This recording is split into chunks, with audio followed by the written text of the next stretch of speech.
Porque estos valores, este valor depende de este valor de acá. El valor de acá que ven en frecuencia 0 es el movimiento de la parte superior del resorte. En este caso en particular, esto es 0,001. ¿Sí? Este numerito. En frecuencia 0, el resorte ni se comprime ni se estira. Yo voy moviendo la parte de arriba del resorte y la parte de abajo del resorte se va moviendo a la vez, junto con la parte de arriba. Frecuencia 0 significa que lo estoy moviendo muy lento. ¿Sí? Al mover muy lento la parte de arriba del resorte, se mueve muy lento la parte de abajo.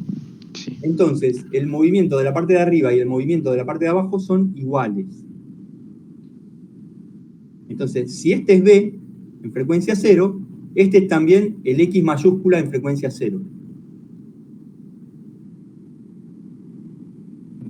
Cuando yo muevo la parte de arriba del resorte, a ese movimiento yo lo representaba con una letra X mayúscula. ¿Sí?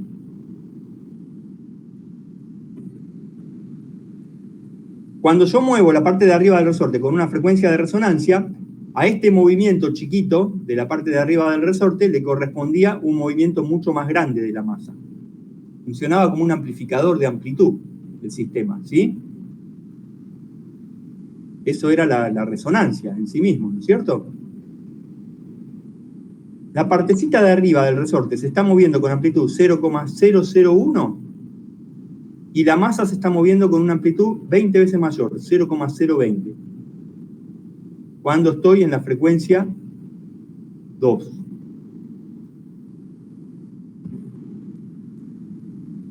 ¿Más o menos interpretó un poco lo que dijimos? Sí, o sea, yo subo la frecuencia y el resorte se va a mover, en este caso, en resonancia. Eso es resonancia, sí. Acá está la resonancia. Acuérdense que en frecuencias muy bajas, la amplitud de movimiento del punto de arriba del resorte es igual que la amplitud del movimiento del punto de abajo del resorte. Entonces, en frecuencia 0, esta B tiene que coincidir con la amplitud de movimiento de la parte de arriba del resorte, con la X. Sí, a ver. Esa amplitud de la parte de arriba del resorte se mantiene constante para cualquier frecuencia, pero la amplitud de movimiento de la masa no, va variando de esta forma. Sería como que ustedes trazarían una raya horizontal acá, ¿sí? Entonces, la amplitud de movimiento de la parte superior del resorte siempre tendría esta amplitud. Y la amplitud de movimiento de la masa iría variando de esta forma. En frecuencia 0 coinciden las dos. En la frecuencia de resonancia, la de la masa es mucho mayor. Para las frecuencias superiores a la de resonancia, ya el movimiento de la masa se empieza a hacer cada vez más chico, el movimiento del punto superior. ¿Ok? Sí, profe. Que este B máximo está relacionado con este B sub 0, B0. Si yo duplico el B0, también se me va a duplicar el B máximo, ¿no es cierto? O sea que este número 0,02 es válido para cuando el B0 valga 0,001, para cuando el X de movimiento de la parte superior del resorte sea 0,001. Si duplico este, también se va a duplicar este, ¿sí? ¿Ok? Como que me dan una gráfica que sirve solo para mi problema, siempre, por el eje vertical. Perdón que me sonó el... Ahí está. Hola. Bueno, entonces me dan la constante K, me dicen hacer un esquema del dispositivo y deducir la ecuación del movimiento. Se ve lo que estoy haciendo en mi pantalla, ¿no es cierto? Sí, profe, se ve. Bueno, hagamos un esquema entonces. Sí, profe.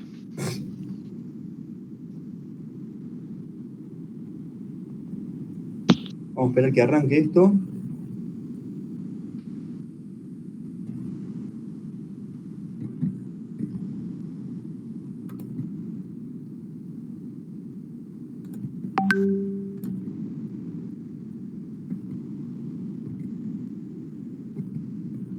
Entonces dibujamos esto, un resorte vertical unido a una masa y arriba hay un parlante, ¿no es cierto?, que vibra con esta ley. Esta X0 es la amplitud, fíjense que acá dice X0 por coseno de omega t, es la amplitud del movimiento del punto de arriba del resorte. Esta X0 siempre coincide con B0, con este valor. Entonces, hago un dibujito. Acá tengo, lo dibujo como una rayita nomás. No se pongan a dibujar un parlante, no hace falta. Y después que termina el resorte, tienen la masa.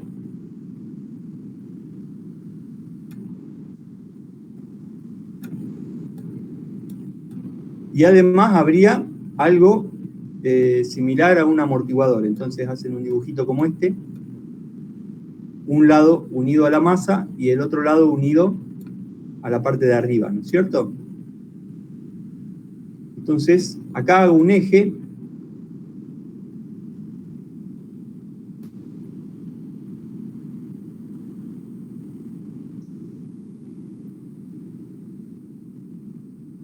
Le pongo X.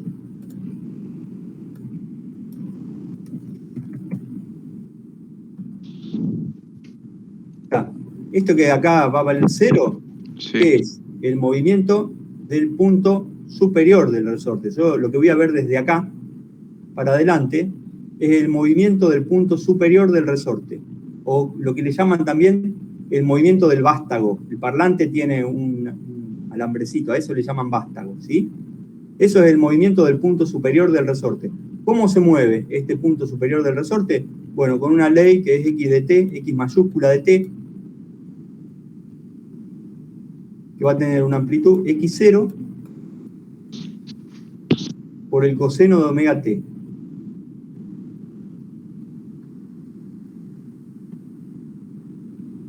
Lo quiso hacer un paréntesis. Esta omega es la omega exterior, ¿sí? Eso ya me lo dice el enunciado, acá. Perdón que miro el WhatsApp, a ver si somos algunos de nosotros. No. Bueno, me dan K 4 newtons sobre metro, como para anotarlo, como un dato que después lo voy a usar en algo, o a lo mejor no.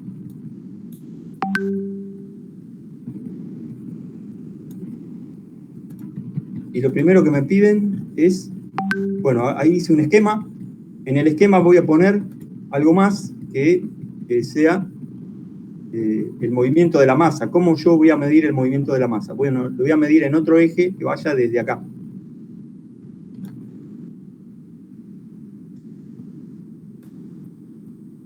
¿Sí? Este va a ser en realidad mi eje X. Este de acá es un eje auxiliar, vamos a achicarlo un poco para que no nos confunda. Otro eje que yo puse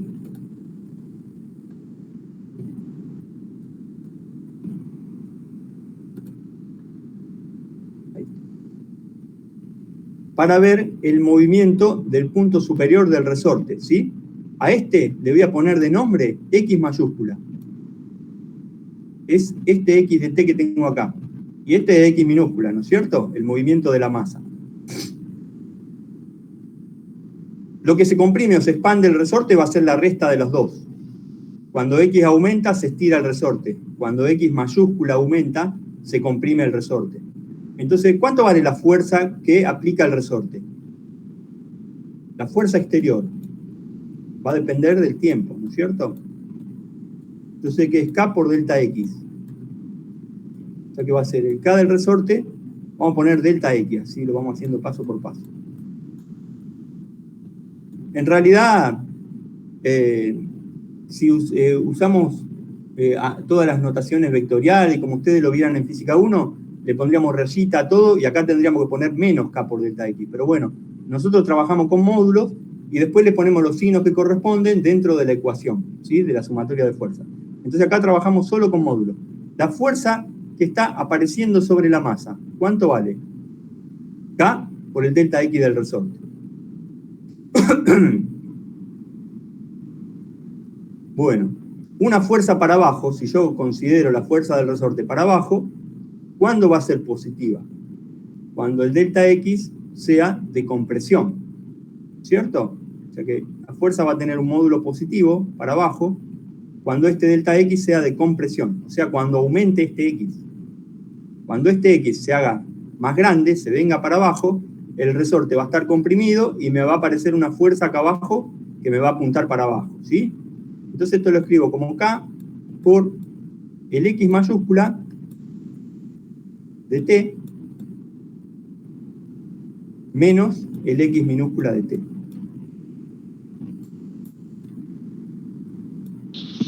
¿Esa es la fuerza del amortiguador, lo que estamos describiendo? No, ¿O la del fuerza resorte mismo? exterior que aparece sobre la masa en realidad es debido a la compresión del resorte. Cuando este X tenga un valor positivo, significa que este punto se vino para abajo. Este punto del resorte se vino para abajo. El resorte se comprimió. ¿Cuánto se comprimió? Bueno, el delta X, ¿cierto? El delta X. Este valor, supónganse que este X minúscula se mantiene en su misma posición, en 0, ¿sí? Si X mayúscula aumenta, esa cantidad que aumentó X es lo que se acortó el resorte. Entonces directamente la fuerza que va a aparecer sobre la masa va a ser K por ese X mayúscula, ¿sí? En cambio, si el X minúscula aumenta, significa que se está estirando el resorte y me tira el cuerpo hacia arriba. Entonces, si el X minúscula aumenta, tiene que aparecer una fuerza negativa, K por menos X minúscula, que me tira el cuerpo hacia arriba, ¿sí? Entonces el X minúscula lo tengo que poner con signo menos acá, porque su aumento produce un estiramiento del resorte y una fuerza que aparece hacia arriba. Entonces acá tienen cuánto vale la fuerza exterior que aparece sobre la masa. Es X mayúscula menos X minúscula. El X mayúscula es el movimiento de la parte de arriba del resorte, el X minúscula es el movimiento de la parte de abajo del resorte que coincide con el movimiento de la masa, ¿cierto? Entonces la resta de estas dos me da el delta X del resorte. Si lo multiplico por K, me da la fuerza que aplica el resorte sobre la masa. Bueno, ahí ya tienen el diagrama del sistema, un poco escritas algunas ecuaciones, que normalmente esto es lo que más les cuesta, ¿no es cierto? Podríamos seguir con un diagrama de cuerpo libre. Dibujamos la masa M y va a aparecer para abajo su peso y para arriba, esta la puedo dibujar para arriba, para abajo, pero en general si la masa se mueve para abajo, la fuerza aparece para arriba, sería la fuerza que produce el resorte. Y también, cuando la masa se mueva para abajo, al tener velocidad para abajo, va a aparecer una fuerza para arriba, que es la fuerza que le produce el amortiguador. A esa la vamos a llamar F sub B. ¿No es cierto? O sea, pongo el peso del cuerpo, la fuerza que me hace el resorte para arriba, la fuerza que me hace el amortiguador para arriba. Y escribo sumatoria de fuerzas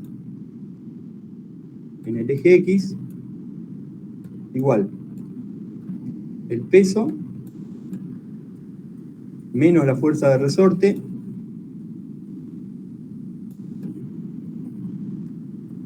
menos la fuerza del amortiguador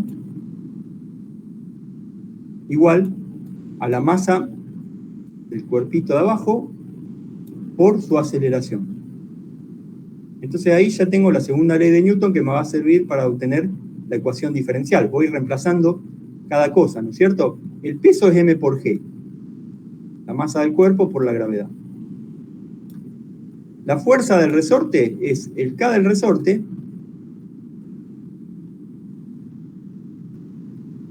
y acá tengo que poner todos los términos que fueron apareciendo según el enunciado que me pidan, ¿no es cierto? A partir del diagrama de cuerpo libre. Bueno, acá yo me fijo que voy a tener, ¿cómo yo sé que tengo amortiguamiento? ¿Sí? Si ustedes no tienen amortiguamiento, si no hubiera amortiguamiento en el sistema, esta gráfica tendría una amplitud infinita, seguirían dos rayitas para arriba, como que la amplitud en la frecuencia de resonancia tiende a infinito. Eso pasa cuando B es igual a 0. ¿sí? Acuérdense que el gamma era B sobre M. Bueno, cuando el gamma es igual a 0, es equivalente a decir que B es igual a 0. En ese caso, la amplitud en la frecuencia de resonancia tendía a 0. La amplitud tendía a infinito, ¿no es cierto? Como acá no tiende a infinito, yo ya sé que hay amortiguamiento, no hay amortiguamiento nulo, sino que haya un amortiguamiento positivo. Entonces ya sé que va a haber un valor de B, de FB. Y la fuerza del resorte la voy a poner como siempre una cantidad delta que se estiró debido al peso a esta masa M que estoy colgando, más una cantidad X que depende del movimiento propio del sistema, ¿sí? Y a la fuerza debida a la velocidad la voy a escribir siempre como el coeficiente de viscosidad por la velocidad que tiene el cuerpo en sentido del eje X, ¿cierto? Y esto es igual a la masa por la aceleración que experimenta el cuerpo. Entonces, ahora agarro y voy distribuyendo. Yo sé que tengo M por G, por un lado, menos K por delta, y esto siempre vale 0. El delta es el estiramiento que se produjo por cuando yo le pongo esta masa M al resorte. ¿No es cierto? Tengo menos K por X. X es cuánto se movió la masa a partir de esa condición de equilibrio previa, ¿sí? Menos B por la velocidad. A la velocidad ya acá la anotamos como una X con un puntito arriba, ¿sí? Indicando que es la derivada de la posición. Y eso es igual a la masa del cuerpo por la aceleración, pero la aceleración la vamos a escribir como la derivada segunda de la posición. Esto entonces se va con esto, y ahí ya me voy acercando a la ecuación diferencial. Lo que tengo que hacer es dejar el término de mayor orden con su coeficiente que valga 1. Entonces tengo que dividir todo por M. Entonces me queda menos K sobre M por X menos B sobre M por X punto es igual a X con 2 puntitos. Y ahora, todas las que tengan variable X las paso al mismo lado. Me va a quedar X. Ya lo podemos escribir como X2 puntos, después más omega X punto. Claro, este B sobre M es gamma en realidad. Perdón, gamma, profe. Gamma por Se me X punto. confundió la letra. Claro, fíjense que estas fuerzas quedan todas negativas acá. Sí, Cuando las pasa paso para acá sumando. van a quedar positivas, más K sobre M, que es omega 0 cuadrado. Omega 0 cuadrado. X. Por X. Igual Y sí. me queda todo igual a 0. Entonces ya, de la ecuación diferencial, yo puedo saber cuánto vale omega 0 y cuánto vale gamma.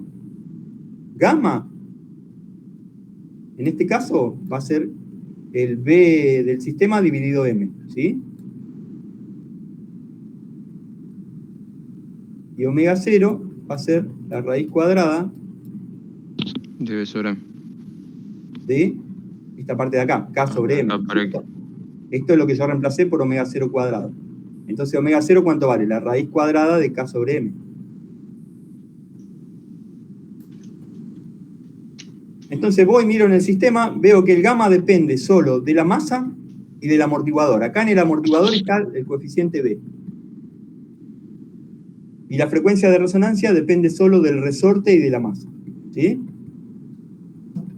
Eso sería la primera parte. Ustedes siempre van a llegar a una ecuación diferencial, y de la ecuación diferencial van a poder deducir enseguida que el numerito que multiplica X, le sacan la raíz cuadrada y es omega 0. Y el numerito que multiplica X punto, o sea, el que multiplica la velocidad, es directamente gamma. ¿Está? Entonces, a partir de ahí ya pueden decir que la respuesta del sistema, bueno, primero comparan si pueden obtener gamma y omega, se fijan que gamma cumpla con que sea menor a 2 omega 0, ¿no es cierto? Si estuviera en este caso, sería subamortiguado.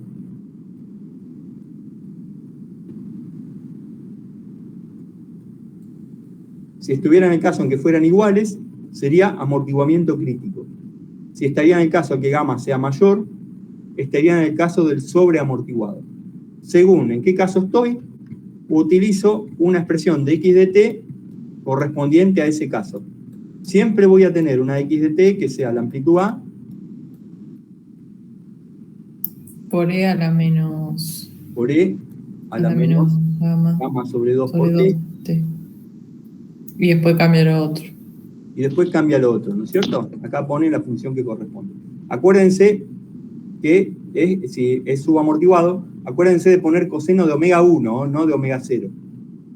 Usen acá adentro omega 1, y omega 1, si la necesitan, que la van a necesitar seguramente, es omega 0 cuadrado menos gamma cuadrado sobre 4 raíz cuadrada. ¿Está? Esa es la que pondrían acá. Vamos a ver, hasta acá más o menos se entendió cómo hacer el diagrama del sistema, y a partir de ahí van escribiendo escriben la segunda ley de Newton. ¿Sí? Fíjense que todo esto que pusimos acá es para, bueno, recordar un poco que cuánto vale la fuerza externa en función a X, ¿no es cierto? Bueno, enseguida la vamos a usar, todavía no la usamos acá. Estamos trabajando con una ecuación diferencial homogénea. Pero, ¿qué pasa si se mueve el vástago de arriba? Si se mueve el vástago de arriba una cantidad X, aparece una fuerza exterior sobre la masa. Sobre la masa yo tengo una fuerza total que es esta. ¿Sí? Una fuerza del resorte que es K por X. Y aparece una fuerza más. Yo estoy poniendo acá como fuerza del resorte K por este X, ¿no es cierto? Este K por delta era para llegar al equilibrio inicial. Después, K por X es este K por X. Menos K por X minúscula, ¿no es cierto? Menos K por X minúscula. Pero en algunos casos me van a decir que se empieza a mover la parte de arriba. Entonces yo, como fuerza del resorte, no puedo poner K por delta más X. Tengo que poner la fuerza total que produce el resorte sobre la masa. Es K por delta más X menos este X. ¿Cierto? Tengo que poner la fuerza total que produce el resorte, que es este menos K por X minúscula, le tengo que agregar un más K por X mayúscula, debido al movimiento de la parte superior del resorte. Entonces, cuando yo esté en el caso forzado,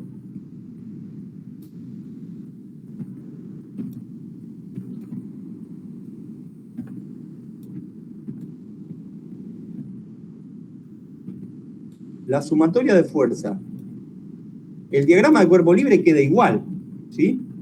Si yo no lo... Ah, sí, lo dibujé. La fuerza del resorte sigue siendo la fuerza del resorte, ¿sí? Pero la sumatoria de fuerzas, bueno, en principio la escribo igual, P menos fuerza del resorte menos FB, ¿no es cierto? Pero lo que escribo como fuerza del resorte es diferente. Esto que está acá, P va a seguir siendo M por G, ¿no es cierto?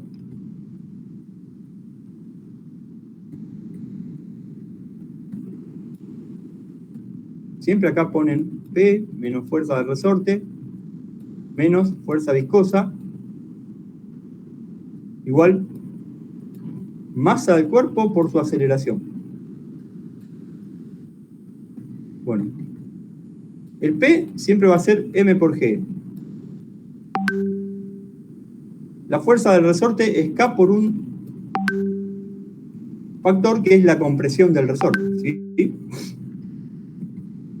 En lugar de utilizar X, el delta sigue estando porque corresponde al estiramiento del resorte cuando yo consigo la primera posición de equilibrio, ¿no es cierto? Menos K por delta sigue estando. Pero acá tengo que sumar el X. ¿Cuánto se estiró acá? El X menos cuánto se comprimió acá arriba. Si se empieza a mover el punto de arriba, en lugar de utilizar solo esta variable x, tengo que poner esta variable x menos esta variable x mayúscula, ¿sí? Es como que para escribir esta fuerza, este menos yo lo saco acá afuera porque ya está acá acompañando al k, ¿cierto? El menos está acompañando al k, como si esto yo lo escribiera como menos k por x minúscula menos x mayúscula, ¿cierto? Entonces acá tengo que escribir el delta, el x minúscula, y tengo que agregar el x mayúscula. ¿Cuánto se movió la parte superior del resorte? Este movimiento x mayúscula, que lo escribo como menos x mayúscula, al multiplicarse con menos k, me produce una fuerza positiva, ¿sí? Sobre la masa, cuando este punto se mueve para abajo, me aparece una fuerza positiva hacia abajo, porque el resorte se comprimió. Entonces, el hecho que el K sea negativo acá, me hace que este X mayúscula yo lo tenga que poner negativo, para que la fuerza que va a generar el resorte sea positiva. O sea, entre el libre y el forzado, a la ecuación, a la sumatoria de fuerzas que ustedes escribieron, lo único que hacen es agregarle a la variable X minúscula, restarle la variable X menos X mayúscula, que es el movimiento de la parte superior del resorte, ¿sí? Es la única diferencia. Lo demás sigue todo igual. Menos la fuerza viscosa, que es el coeficiente de viscosidad por la velocidad del cuerpo, igual a la masa por la aceleración. ¿Hasta acá, chicos? ¿Todo bien? Sí, profe, se viene entendiendo. Entonces ahora va a ser muy fácil, porque yo vuelvo a escribir todo como antes, m por g menos k por delta, y esto se sigue cancelando, igual que antes. Este k por delta se cancela con esto, entonces lo único que me va a quedar es menos k por x minúscula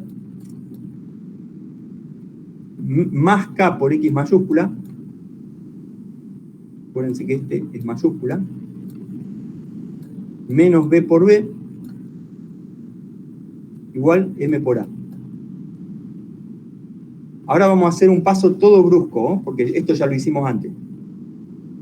Esto es x. Esto es x punto. Y esto es x 2 puntos. Dividimos todo por m y todo lo que tenga x lo ponemos del lado izquierdo. Entonces me queda x con 2 puntos. Si divido por m se me desaparece la m. B por x punto, me queda de acá, me queda más B sobre m por x punto.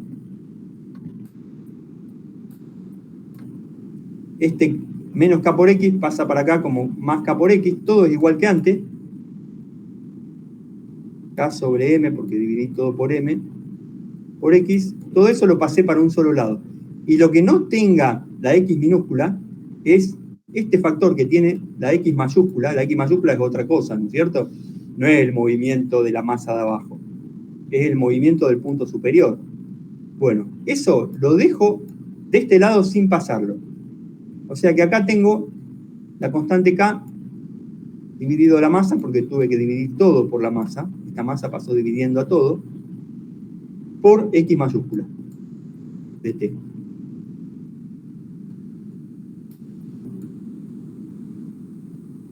Vieron que ahora no es homogénea, ¿sí? Digo, x punto punto más gamma por x punto más omega 0 cuadrado por x igual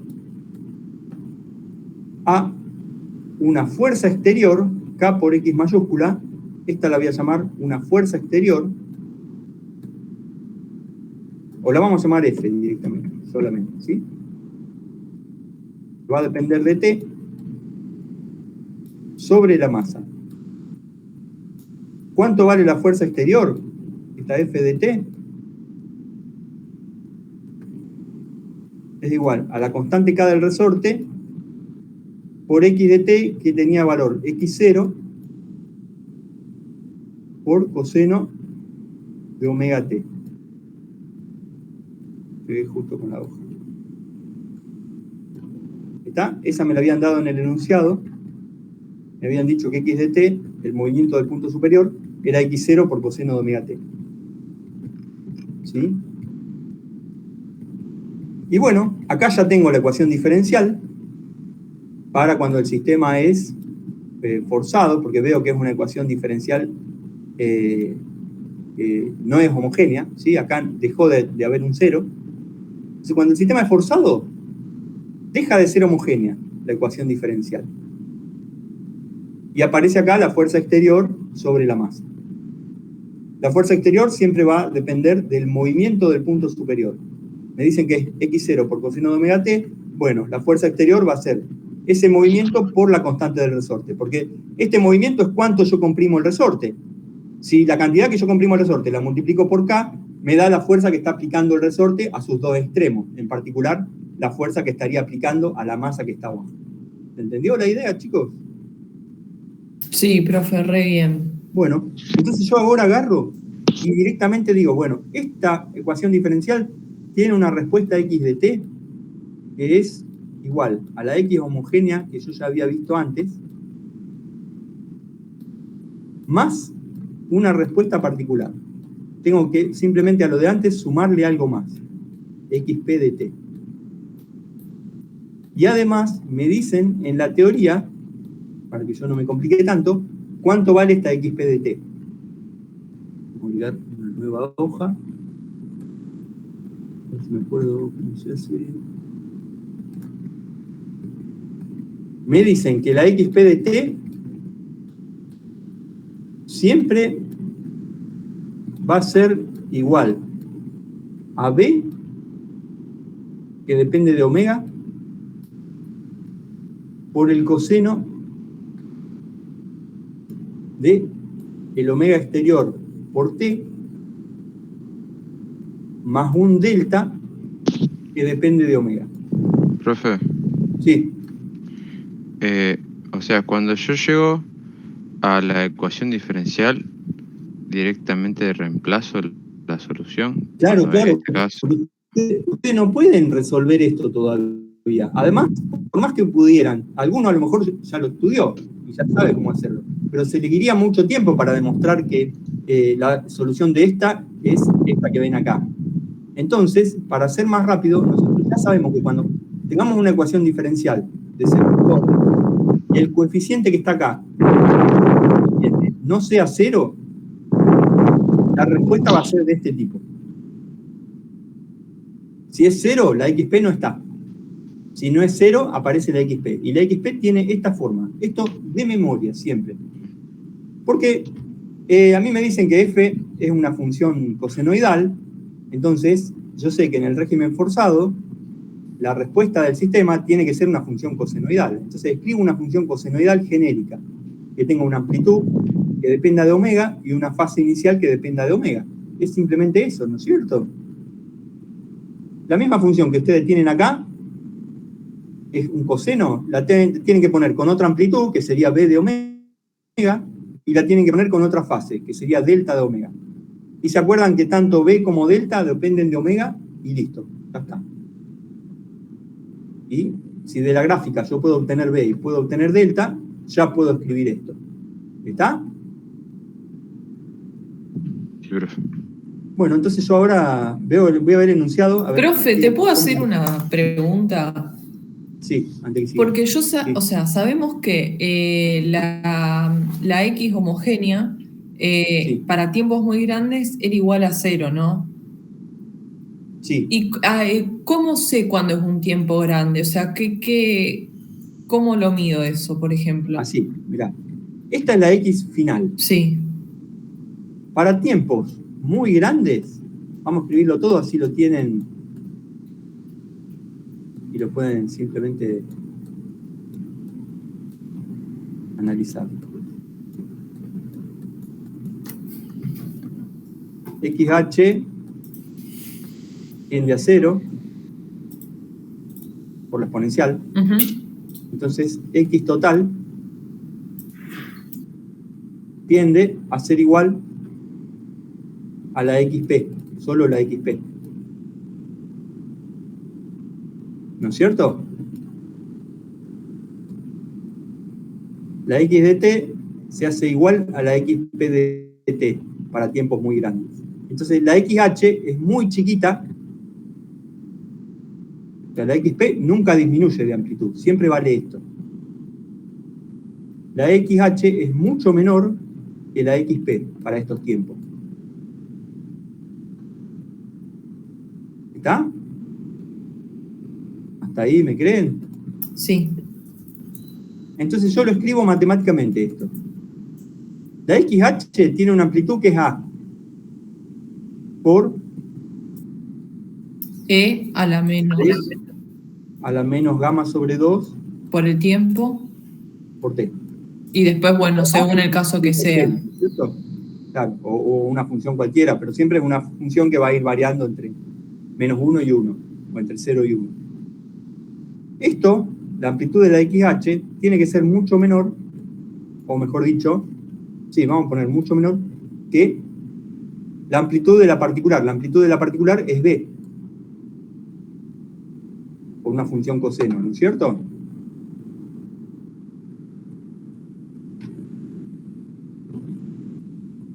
Dígame si hasta ahí está todo ok. Sí, profe. Bueno, listo. Ahora agarro, ya saqué todas las partes cosenoidales y trabajo solo con las amplitudes. Para que esto sea mucho menor que esto, yo puedo decir entonces que todo esto, A por E a la menos gamma sobre 2 por T, sea, por ejemplo, igual a, o que sea menor o igual, para que Jeremías no se enoje, a B sobre 100.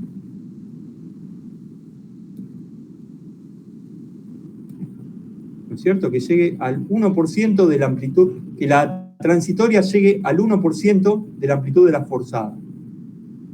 A partir de ahí, digo que O estoy sea en... que tomamos ese valor, 100. Sí, 100. Bien. Pongo acá B sobre 100. Acá estoy en régimen permanente. Si se cumple esto, estoy en régimen permanente.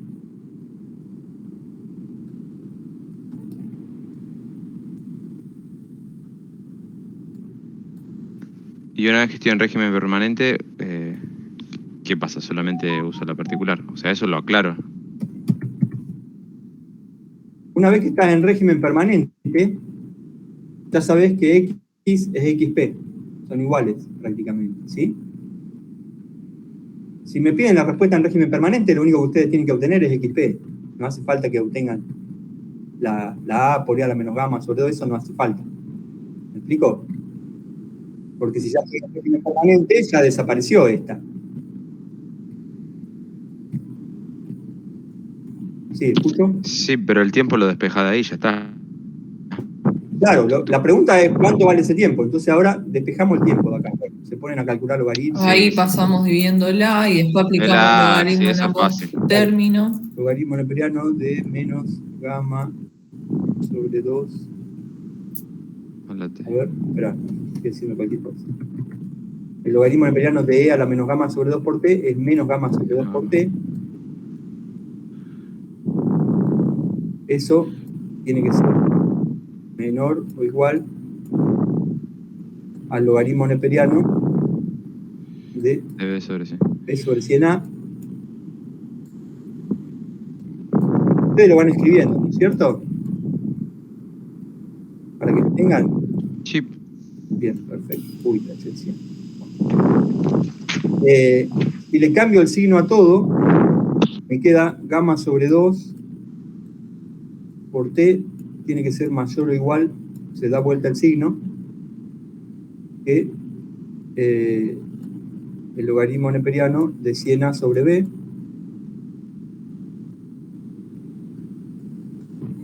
por propiedades del logaritmo, si dan vuelta lo de adentro, se cambia el signo afuera. Y entonces el T tiene que ser mayor o igual que 2 sobre gamma por el logaritmo neperiano de 100A sobre B. Todo esto ustedes no lo tienen que recordar de memoria, ¿eh? Parten de esto. Dicen que la amplitud de la XH, que es todo esto, tiene que ser mucho menor que la amplitud de la particular, que es B. Y a partir de ahí van trabajando. ¿Sí? Dicen que la amplitud de la XH sea menor o igual a B sobre 100, despejan el valor del tiempo, ya tienen el tiempo a partir del cual estoy en régimen permanente. ¿Está?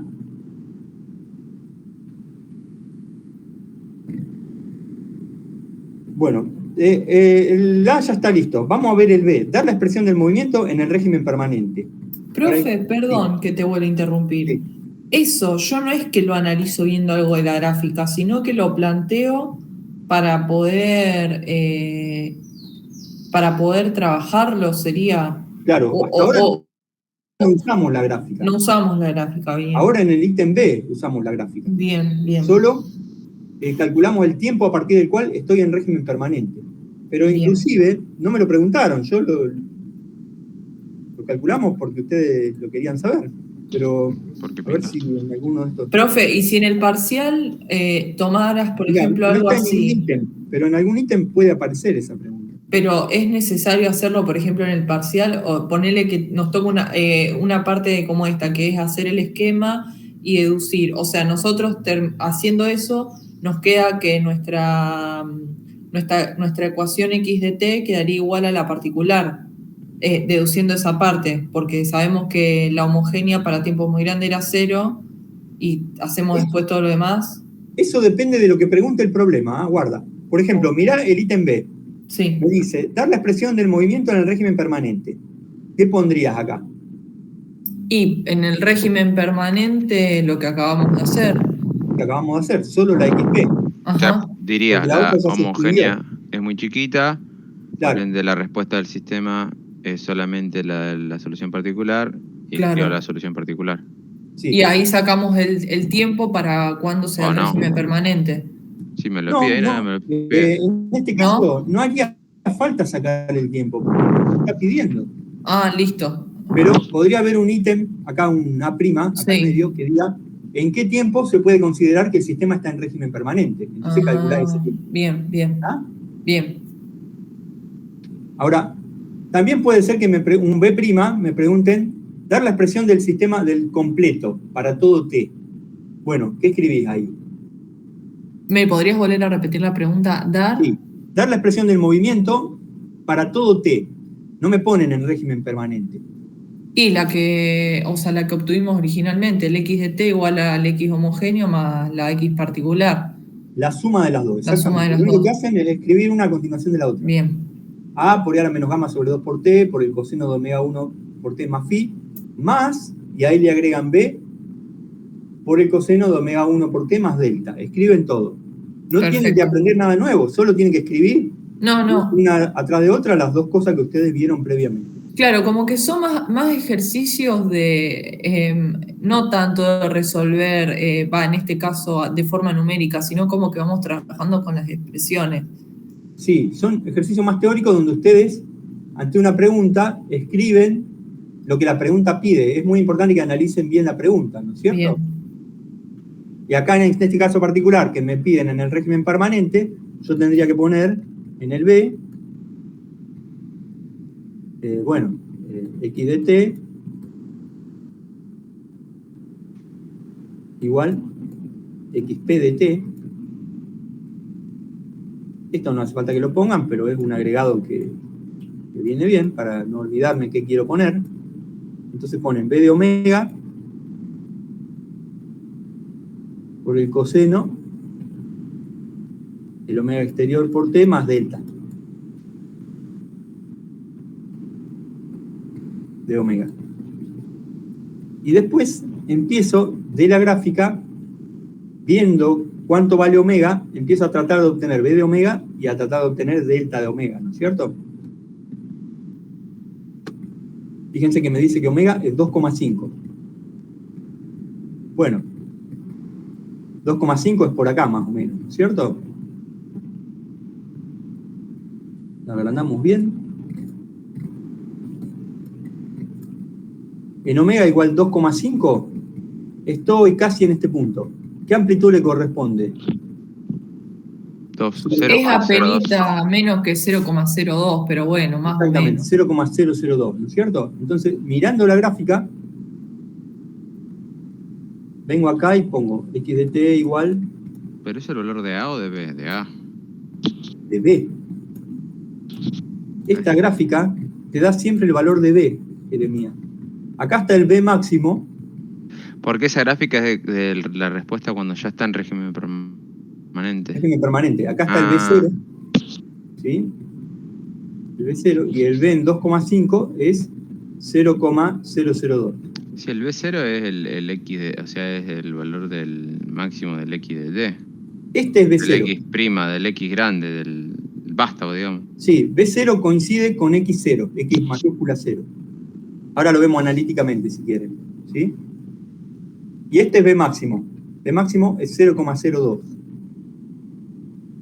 Y b0 es 0,001. Y b en 2,5, o sea, b0 es b en 0. B máximo es b en omega 0, que vale 2. Y b en 2,5 es aproximadamente 0,002. Entonces vengo acá y escribo, acá tendría que poner b en 2,5. Podrían escribir, por ejemplo, de gráfica,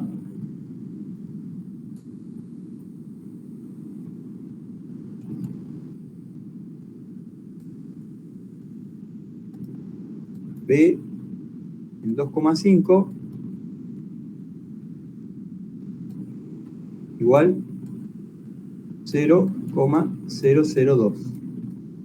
Se fijan la unidad en la gráfica, está en metros, ¿no es cierto? Acá dice metro. Entonces son 0,002 metros.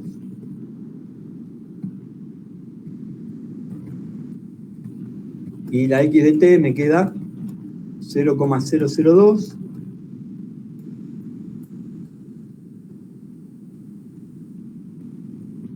por el coseno de, y acá en el lugar de omega, si me están pidiendo la x de t en omega igual a 2,5, ¿qué ponen acá?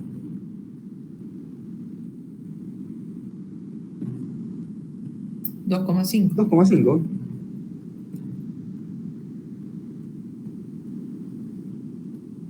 Bueno, y si tienen la gráfica del delta, también pueden obtener el valor del delta. Si no tienen la gráfica del delta, en general, nosotros vamos a asumir que cuando la frecuencia sea mayor a la de resonancia, el delta va a tender a menos pi.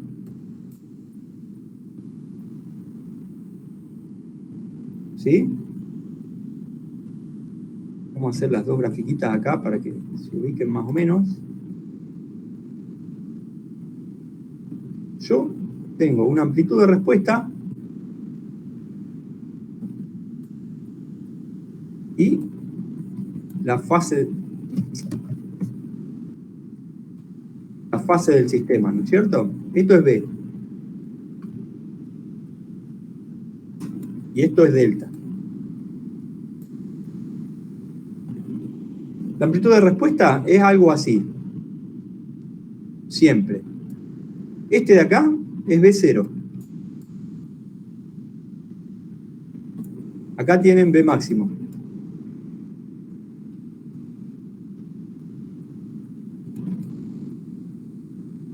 Acá y acá, esto es omega,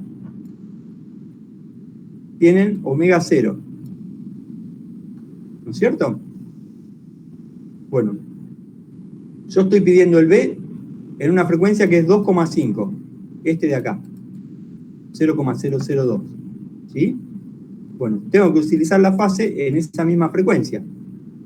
Entonces, la fase normalmente tiene una gráfica que es de esta forma. Trazan una línea horizontal, dos líneas horizontales, ¿cierto? Auxiliares, y hacen una gráfica que pase por este punto de acá del medio.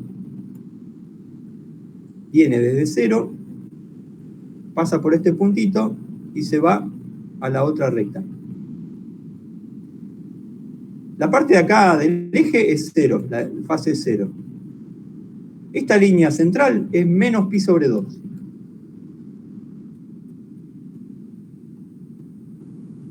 Y la línea de abajo, que es a donde tiende la fase cuando las frecuencias son muy altas, es menos pi. ¿No es cierto? Entonces, en base a esta gráfica del delta, cuando las frecuencias, como este es un cambio muy brusco, cuando las frecuencias con que yo trabajo son más grandes que la de resonancia, y ya salí del pico de resonancia, la fase es directamente menos pi.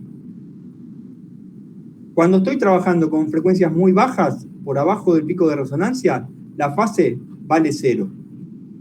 Y cuando estoy trabajando en la frecuencia de resonancia, la fase vale menos pi sobre 2. Como acá estoy trabajando en una frecuencia más a la derecha del pico de resonancia, la fase va a ser directamente menos pi. ¿Ok? Entonces, ¿cómo me queda la x de t? 0,002, que salió de la gráfica, era este puntito, por el coseno de omega por t menos delta en 0,002, que yo veo en la gráfica que vale menos pi. ¿Cómo lo vieron, chicos? ¿Esto se entendió? Perfecto, profe, la Súper bien, verdad, profe. yo re bien, que me recostaba este ejercicio. Si ustedes quieren obtener esta fase con el valor exacto, lo pueden hacer. Tienen la fórmula, la tangente de delta igual a una expresión, ¿se acuerdan? ¿Eh? Sí. La fórmula para sacar la fase. A ver. Esa expresión, ustedes para saber el valor del delta, van a tener que hacer una inversa tangente. Cuando hagan inversa tangente, la calculadora les va a dar un número positivo, probablemente. Acuérdense de restarle pi y transformarlo en un número negativo, en una fase negativa. Porque el delta siempre es un valor negativo en la parte forzada. ¿Se van a acordar de eso?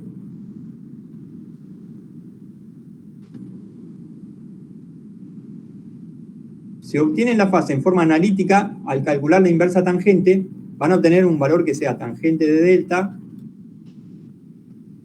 igual, bueno, y acá estaba arriba gamma por omega, y abajo estaba omega menos omega 0, ¿no es cierto?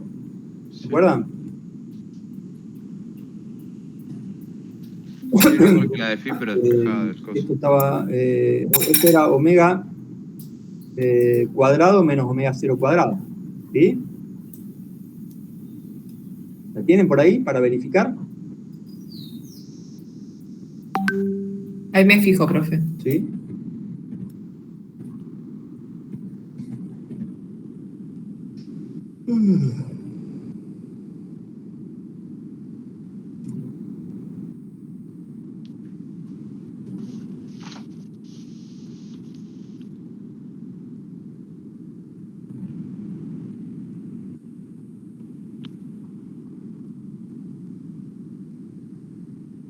Era menos gamma por omega sobre omega 0 cuadrado menos omega cuadrado.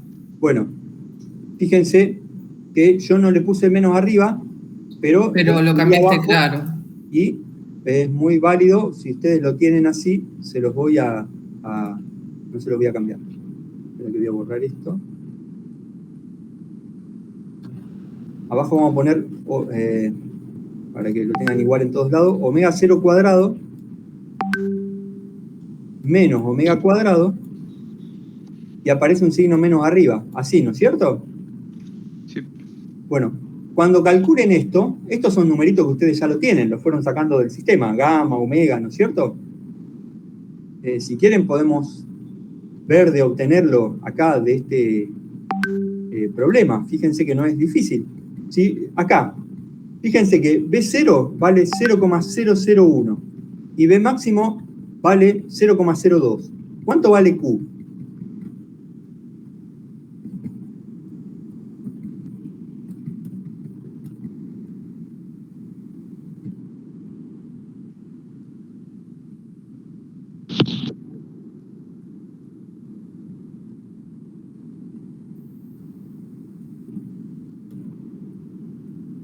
Vayan diciéndome si lo tienen.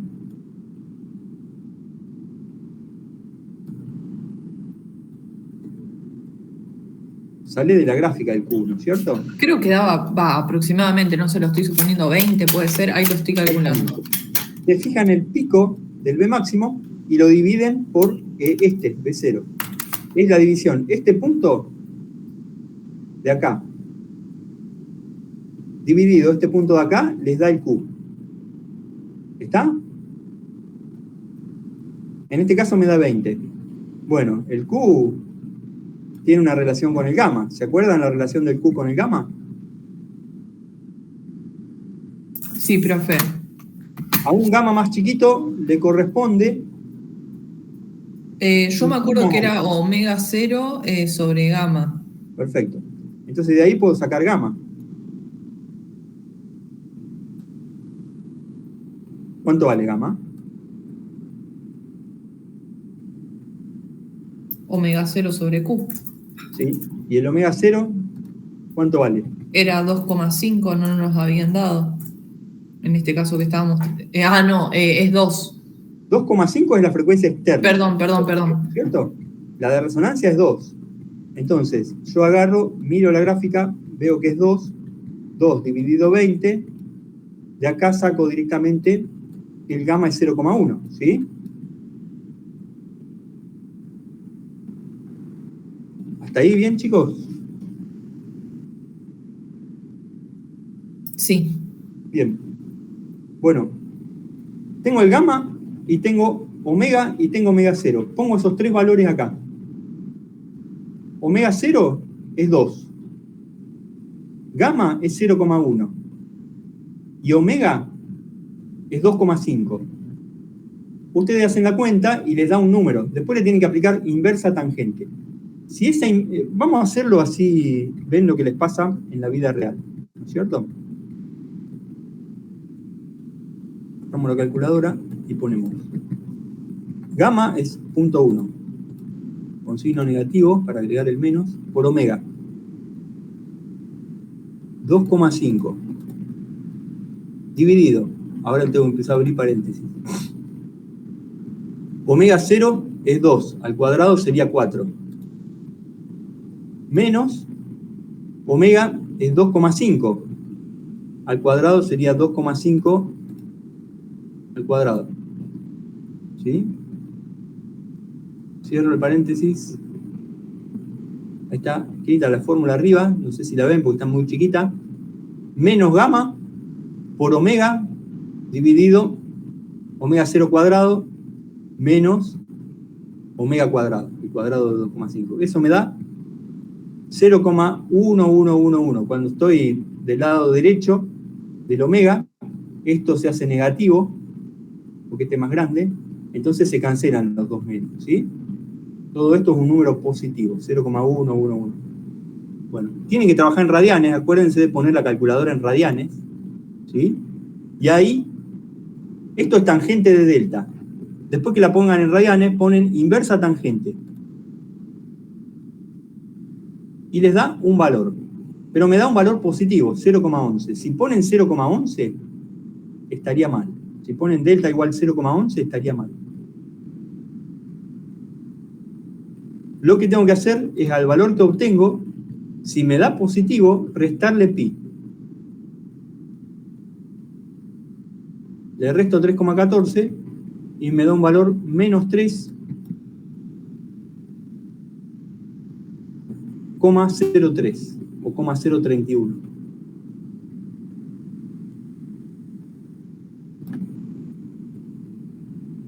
Radianes, ¿no es cierto?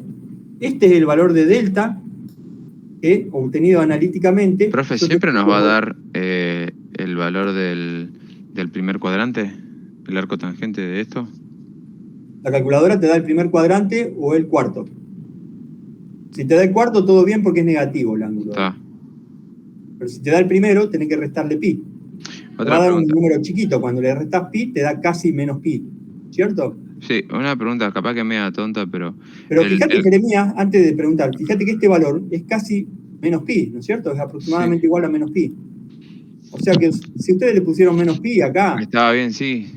Está todo bien. Perfecto. Si no, lo calculan en forma exacta y le ponen menos 3,031 acá. Y también va a estar bien. Profe, ¿Ok? sí, o puedo hacer las dos como para comprobar que no me equivoqué. Una pregunta. Claro. ¿El cuadrado del omega cuadrado está agarrando el menos o solamente agarra... Agarra solo al omega, Está. no agarra el menos. Bueno, eso no. Si este número de abajo, siempre que ustedes trabajen en una frecuencia mayor a omega 0, este número va a dar más grande que este y lo de abajo va a ser negativo. Si lo de abajo es negativo, se cancela con este menos y la tangente de delta les queda positiva. Con la calculadora hacen inversa tangente, les va a dar un delta erróneo. A ese delta le tienen que restar pi. ¿Sí? Acá no lo anotamos, yo tendría que haberlo anotado para que lo tengan. Delta igual. El 0,11 que les da la calculadora, a ver si era 0,11. Sí, 0,111. De acá sacan la tangente de delta, ¿no es cierto?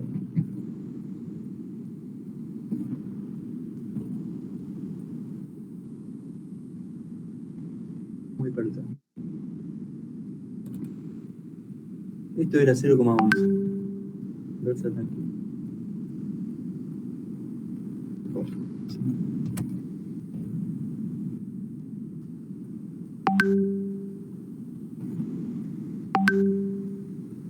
Ah, también es claro, el ángulo y la tangente son parecidas.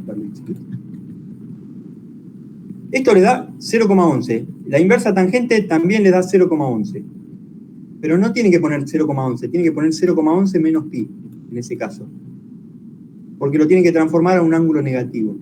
Y eso es lo que les termina dando 3,0. 4.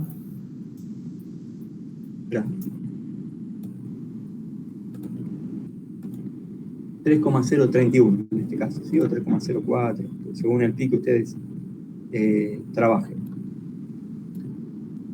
Este es el valor del delta, ¿no es cierto?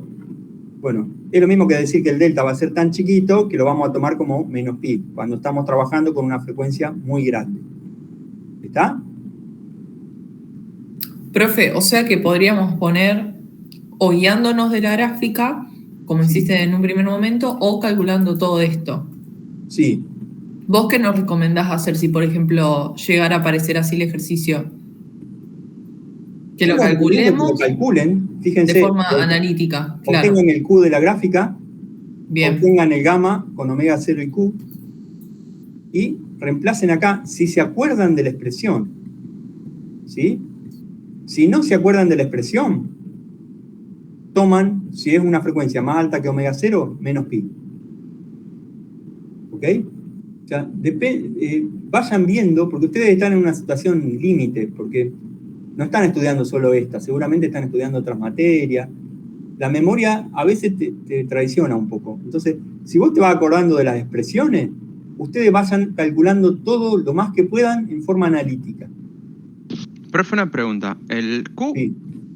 que es el Bmax sobre el B0, qué es? El pico de la resonancia te indica. Es el factor de calidad del sistema. Un sistema se dice que tiene mayor calidad cuanto menos rozamiento interno hay entre los componentes que lo forman, ¿no es cierto? Si hay poco rozamiento interno, no se pierde la energía y la amplitud es cada vez mayor de la oscilación. Entonces se ve como un pico en la respuesta. A un Q mayor le corresponde un pico mayor de la oscilación, ¿no es cierto?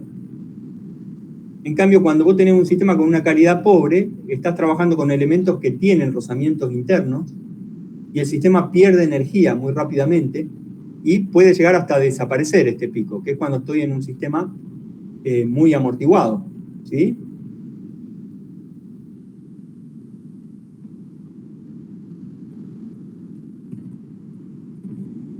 El factor de calidad, en definitiva, te mide el pico de la resonancia del sistema.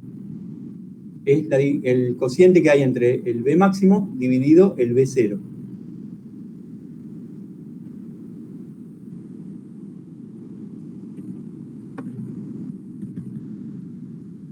A ver, ¿qué otra pregunta tenemos? ¿Cuál es la amplitud máxima X0 de oscilación del vástago? Y justifique.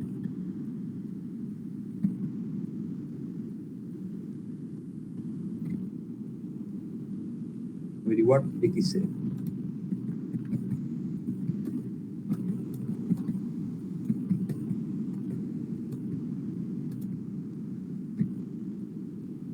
Bueno, en omega igual a 0,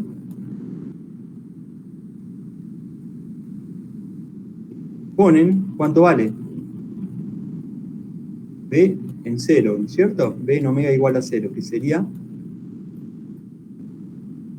mi B0. De la gráfica yo puedo sacar este valor. Ustedes ya me lo dijeron, es 0,001, ¿no es cierto? Pero veamos analíticamente cuánto vale. Arriba yo tenía F0 sobre M, y abajo tenía una raíz cuadrada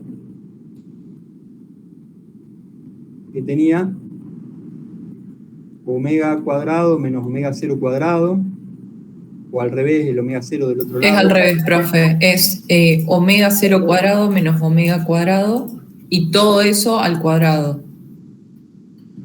Todo eso al cuadrado. Más gamma al cuadrado por omega al cuadrado. Más gamma cuadrado por omega al cuadrado. Perdón. O yo te digo omega y es gamma, perdón. No hay problema, pues está multiplicado, así que... Bueno, entonces, al reemplazar, vamos a agregar una nueva hoja.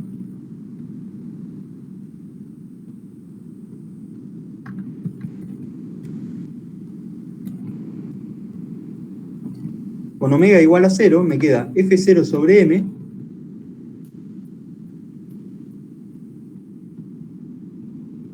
dividido omega 0 cuadrado menos 0, ¿sí? Así que esto no lo pongo. Todo al cuadrado más 0, porque omega es 0, ¿no es cierto? Raíz cuadrada. Se me desapareció todo lo que tenía omega, por considerar omega igual a 0.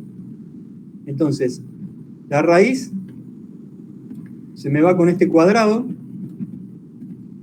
y abajo me quedó omega 0 cuadrado. Omega 0 cuadrado era K sobre M, ¿no es cierto? O sea que tengo F0 sobre M dividido omega 0 cuadrado, que es K sobre M. O sea que también se van las M, lo están dividiendo de los dos lados. Entonces, esto es F0 sobre K,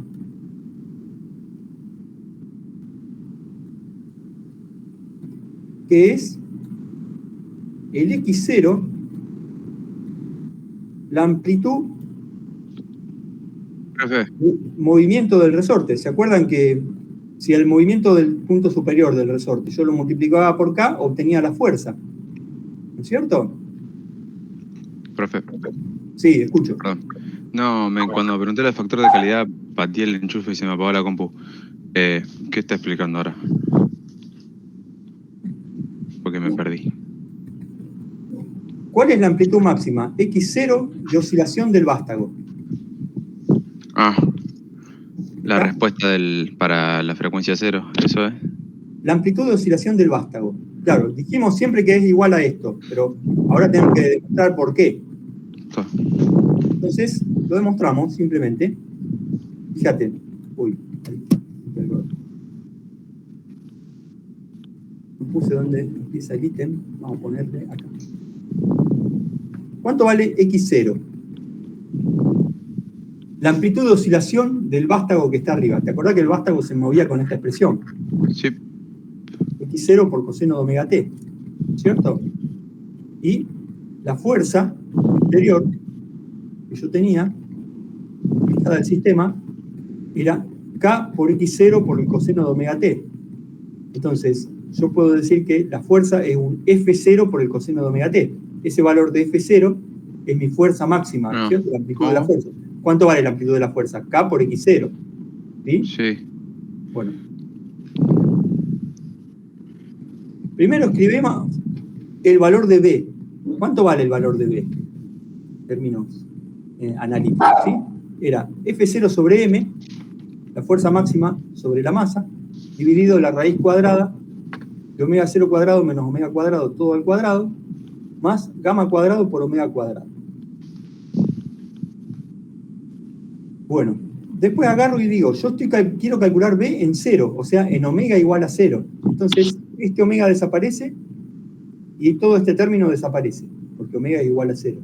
Entonces me queda de esta forma, F0 sobre M dividido la raíz cuadrada de omega 0 al cuadrado nuevamente. Este omega se fue, ¿sí? El cuadrado de afuera se cancela con la raíz. Y abajo me queda solo omega 0 cuadrado, que es K sobre M, ¿cierto? Bueno, los dos M también se cancelan, porque están dividiendo arriba y abajo. Entonces me quedó que B0 es F0 sobre K. Y ya vimos que F0 sobre K, este valor es F0, si lo divido por K es X0, la amplitud de oscilación del vástago de arriba, ¿no es cierto? Acuérdense que esto es F0, la amplitud de la fuerza exterior que estoy aplicando. Entonces F0 sobre K es X0. Y de acá llego a la conclusión de que la amplitud de movimiento del vástago de arriba coincide con la amplitud que tendría la masa en frecuencia 0. Lo cual es lógico, ¿no es cierto? Si estoy en una frecuencia muy baja, la amplitud de movimiento del vástago de arriba va a ser igual a la amplitud de movimiento de la masa, porque la masa copia exactamente el movimiento del vástago en frecuencia muy baja. Si el vástago lo bajo 1 metro, la masa va a bajar 1 metro, acompañando, ¿no es cierto?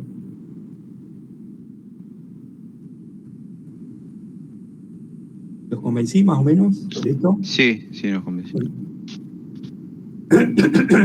Y ahí terminaría el problema, me parece.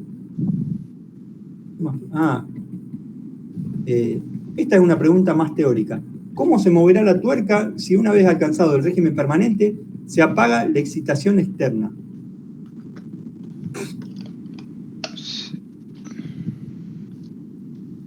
Va a ir disminuyendo la amplitud hasta... Es una oscilación libre, ¿cierto? O forzada. ¿Es libre o forzada? Si yo apago la excitación Libre. externa. Es libre. Bueno. Amortiguada. Libre amortiguada. Tengan en cuenta que si venía era una respuesta forzada, ¿con qué frecuencia se venía moviendo? Con la del régimen permanente, la de 2.5. Sí, 2.5. Cuando yo apague la excitación, ¿con qué frecuencia se va a empezar a mover? Con la de la oscilación amortiguada, o sea, el vástago no se mueve más. El vástago no se mueve más, pero la masa, ¿con qué frecuencia se sigue moviendo? Con la característica del sistema. Sí, ¿cuánto vale esa? 2. Aproximadamente 2, ¿no es cierto? Entonces, acá, cuando les preguntan cómo se moverá la tuerca, ustedes responden primero que es un movimiento amortiguado y que es libre, libre amortiguado. Después ponen que la frecuencia va a ser omega 1, va a ser aproximadamente 2. Deja de ser 2,5 y pasa a ser 2. ¿Sí? Y después de un cierto tiempo, debido al E a la menos gamma sobre 2 por T, se extingue. ¿Está? Esa sería la respuesta de este ítem. Lo importante es que tengan presente que cambia la frecuencia en forma instantánea. Se empieza a mover con la frecuencia propia del sistema, a partir de ahí.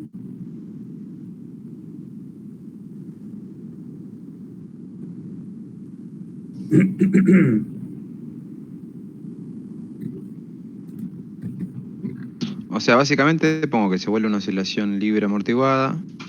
Hasta que se extinga del todo el movimiento. ¿Cuánto tardaría en extinguirse? El tiempo que ustedes calcularon con el cálculo anterior, ese que salía de la relación entre A y B, ¿se acuerdan? Sí, me acuerdo cómo calculábamos el tiempo, pero ese era el tiempo para pasar régimen permanente. Claro, bueno, el mismo tiempo, ese es el tiempo en que se extingue el transitorio, en realidad, ¿no es cierto? Sí. Así que en ese tiempo terminaría de oscilar el sistema. Cuando yo lo apago, tengo que esperar ese tiempo para que se deje de mover. Sí.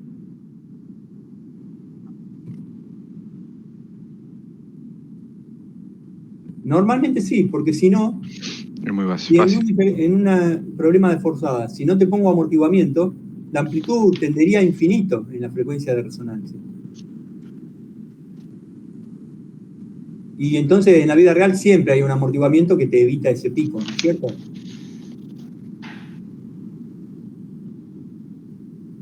Hay un problema que pueden hacer. ¿Qué pasa si preguntan más arriba, no me acuerdo el número, que pregunta, ¿qué pasa si el gamma tiende a cero? Y bueno, justamente se ve eso, que el pico de resonancia tiene infinito.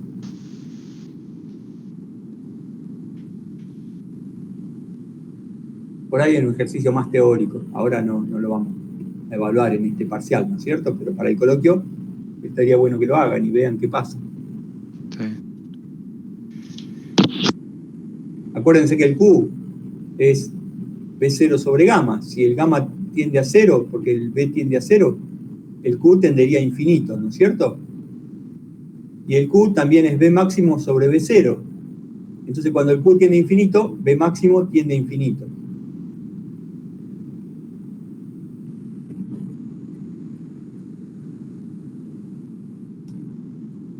Bueno, ¿algún otro que quieran que veamos, chicos? No, esto es uno de amortiguada y va a haber uno de libre, ¿o no? De libre, sí. Uno de forzado y uno de libre con amortiguamiento. Libre con amortiguamiento, y ahí directamente, es así, nos las acordamos, aplicamos directamente. Muy bien. Acuérdense que hoy a las 5 de la tarde habíamos dicho que poníamos una consulta, ¿eh? Así que ahí ponemos de nuevo por si tienen más dudas. Dale, profe. Mil gracias por poder dar la hora a la mañana. Sí, profe, gracias por ¿No hay ningún conectarte. problema? Sí, profe. Sí, posta que sí. Estuvo re bien la explicación. Nos pudimos sacar un montón de dudas. Sí, lamentablemente tenemos poco tiempo, ¿viste? No dan las horas de clase para que Ujú. ustedes terminen de interpretar. Ujú.